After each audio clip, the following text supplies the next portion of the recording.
minus 10, 9, 8, 7, 6, 5, 4, 3.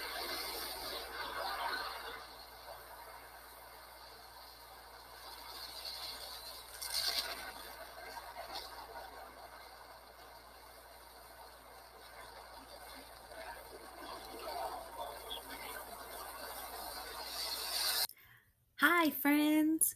So I was snuggled up in bed getting ready to read myself a bedtime story, and I thought it might be nice if you joined me.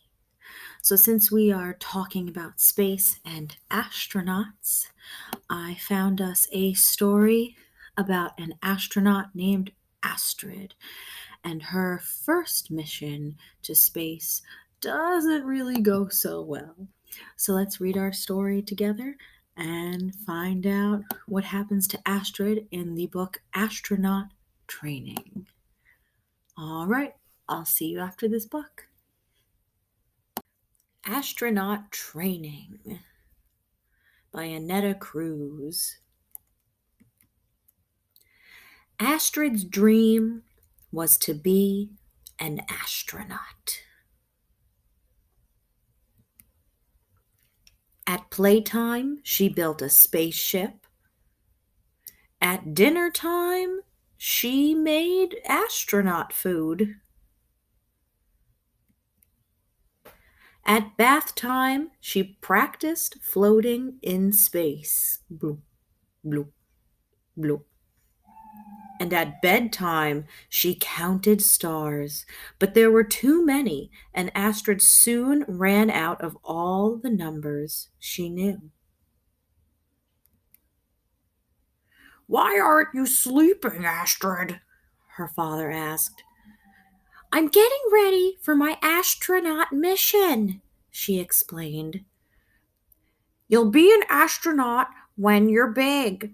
But how about a little mission for tonight? Go to sleep," said her father. Sleep? Astrid had trained all day. She was ready to soar into space, wasn't she? She pressed her eyelids shut so tight the stars outside her window appeared. She chose the biggest one and made a wish, and zip! Astrid was an astronaut. She took off into space, flying far, far away until she landed on a planet where everything and everyone was big. The Bigs, she called them, had never seen anyone like Astrid. They were amazed and wanted to be astronauts too. At playtime, Astrid tried to show them how to build a spaceship, but their tools were too huge. At dinner time, she tried to show them how to make astronaut food, but their meals were too huge.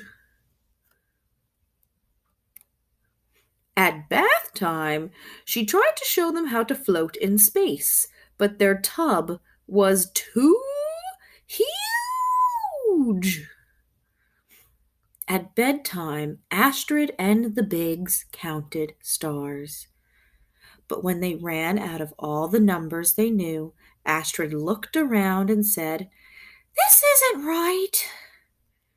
She glanced up at the stars and chose the smallest one and set her course. Zip! Astrid took off, flying far and far away until she landed on a planet where everything and everyone was little. The Littles, she called them, had never seen anyone like Astrid. They were amazed and wanted to be astronauts too. At playtime, Astrid tried to show them how to build a spaceship, but their tools were too tiny. At dinner time, she tried to show them how to make astronaut food, but their meals were too tiny. At bath time, she tried to show them how to float in space, but their tub was too tiny. At bedtime, Astrid and the littles counted stars. But when they ran out of all the numbers they knew, Astrid looked around and said, "This isn't right." She glanced up at the stars, chose the one she knew best, and fired up her engines. Zoop! And Astrid took off, flying far, far away until she landed on a planet where everyone was the way she'd always known them to be. She ran to hug her father. "Daddy! Daddy!" Astrid cried. "Last night I was an astronaut, but everything I did on my mission went wrong. Can you help me get it right?" Her father nodded. At playtime, he helped Astrid build a spaceship. At dinner time, he helped Astrid make astronaut food. At bath time, he helped Astrid float. At bedtime, he helped Astrid count stars.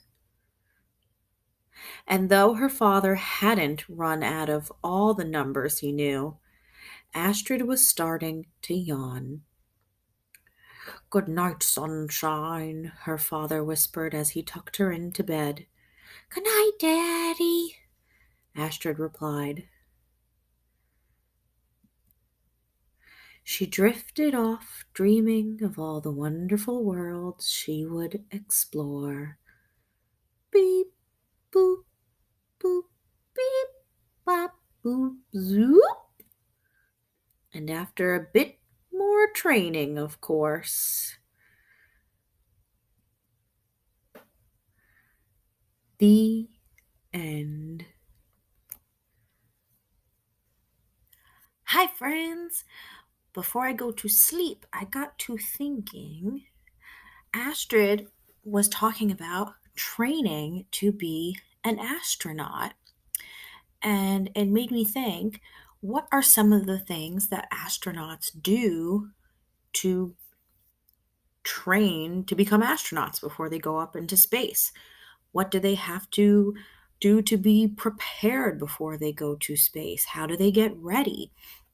So I found a really cool video that I want you guys to see of some astronauts getting ready before they go into a spaceship. Let's see what kind of training they do before they get ready to go into outer space.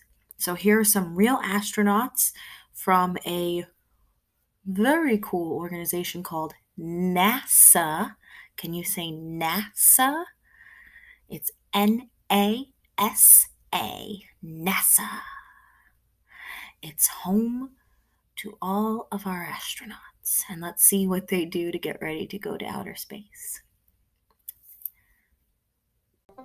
This is Building 9, where we have a whole one-to-one, life-size mock-up of the International Space Station. Take me back to when you were first selected to be a part of NASA. What did that feel like when you got the acceptance letter? It's actually a phone call, and I was just so much in shock that I said something very eloquent like, "Really?" We're going to be welcoming the new class of astronauts. They will embark on this 2-year astronaut candidate training period, where they will be instructed and trained and then demonstrate proficiency in 5 main areas in order to graduate from being astronaut candidates and become full-fledged assignable astronauts.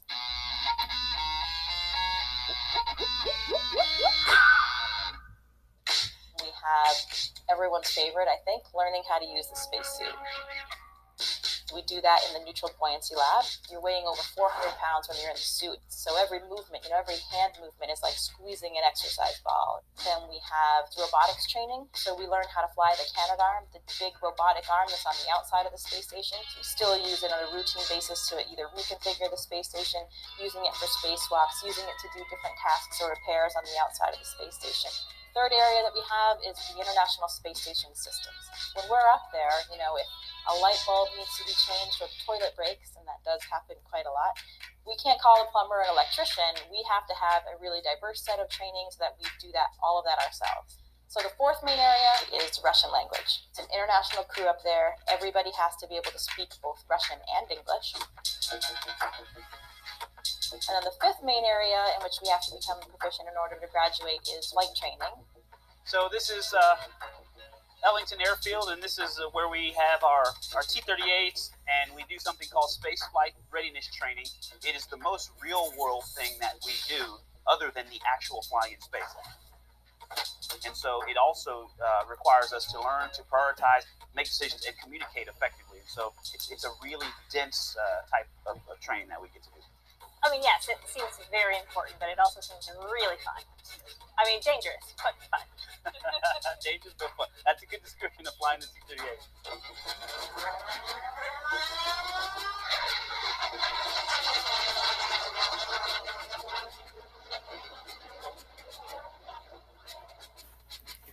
All right, friends, I hope you enjoyed those stories and those videos, but it's time for me to go to sleep. So I'm going to go launch myself into bed. So, good night, everyone.